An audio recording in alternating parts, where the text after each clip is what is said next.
Welcome to the first look at a car that seems to have been designed by someone who really loves retro aesthetics and modern efficiency. What you're looking at here is the Wuling Bingo. At first glance, it's hard not to notice that soft, water drop, design language. It's a departure from the sharp, aggressive lines we see on most modern EVs. Instead, we get these smooth, rounded surfaces and a two-tone paint job. This specific, morning glow, yellow paired with a white roof, that gives it a classic, almost mid-century European vibe. Take a look at those headlights. They feature an X-shaped LED signature, which adds a bit of a high-tech wink to an otherwise vintage face.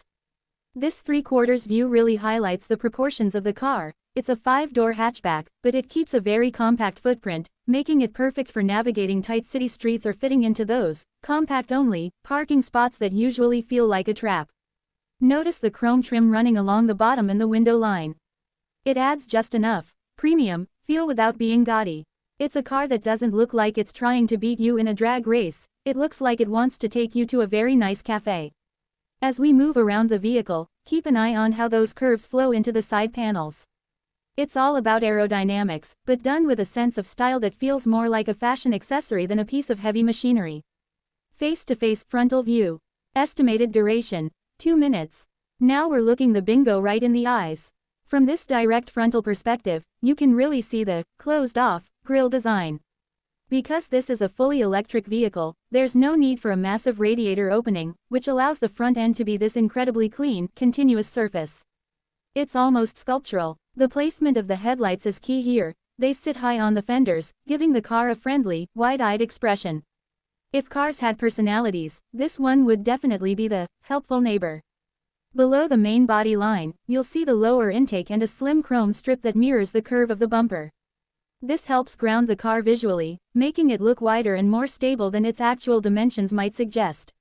Looking through the windshield, you can catch a glimpse of the high back bucket seats, which we'll see more of later.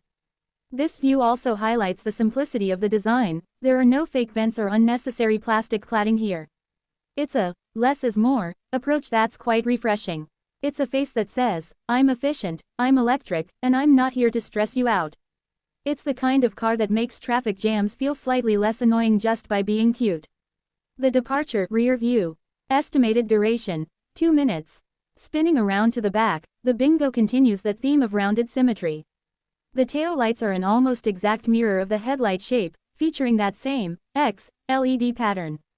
This creates a cohesive design loop. Whether you're seeing it come or go, you know exactly what it is. The rear hatch is surprisingly wide. You'll notice the integrated spoiler at the top of the rear window, which isn't just for looks, it helps with airflow to squeeze every bit of range out of the battery. Just below the rear glass, the bodywork bows out slightly, giving it a bit of a tail that houses the rear view camera and the latch. Down at the bottom, we see another chrome accent strip and a very discreet light bar in the center of the bumper. One of the best things about the Bingo from this angle is the low-load lip.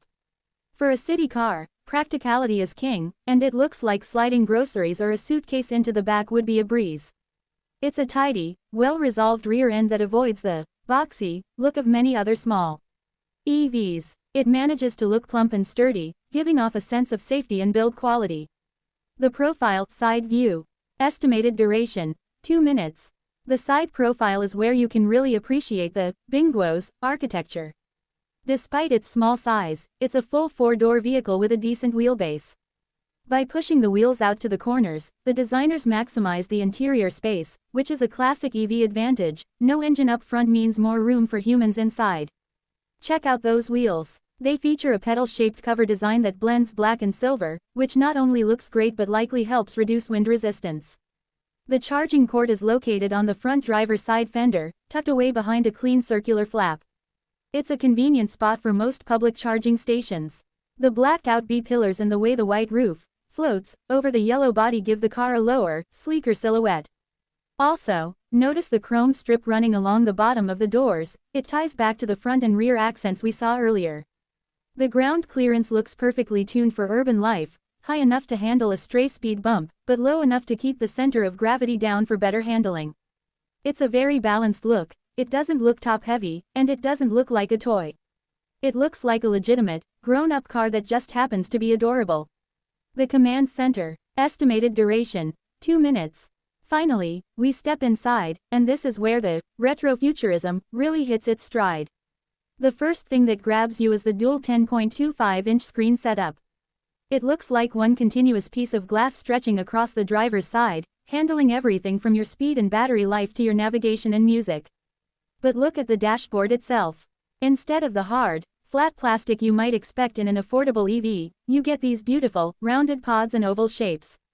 The contrast between the matte dark upper dash and the glossy, cream-colored lower section gives it a very luxury lounge feel. Even the air vents have a classic turbine look with chrome toggles. The center console is remarkably minimalist. You've got a simple rotary dial for your gears, park, reverse, neutral, drive, and a couple of toggles for the electronic parking brake. This opens up a ton of floor space, making the cabin feel much larger than it actually is.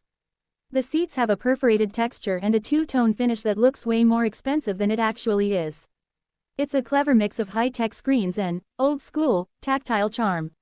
It's the kind of interior that makes you want to volunteer for the carpool just so you can show it off.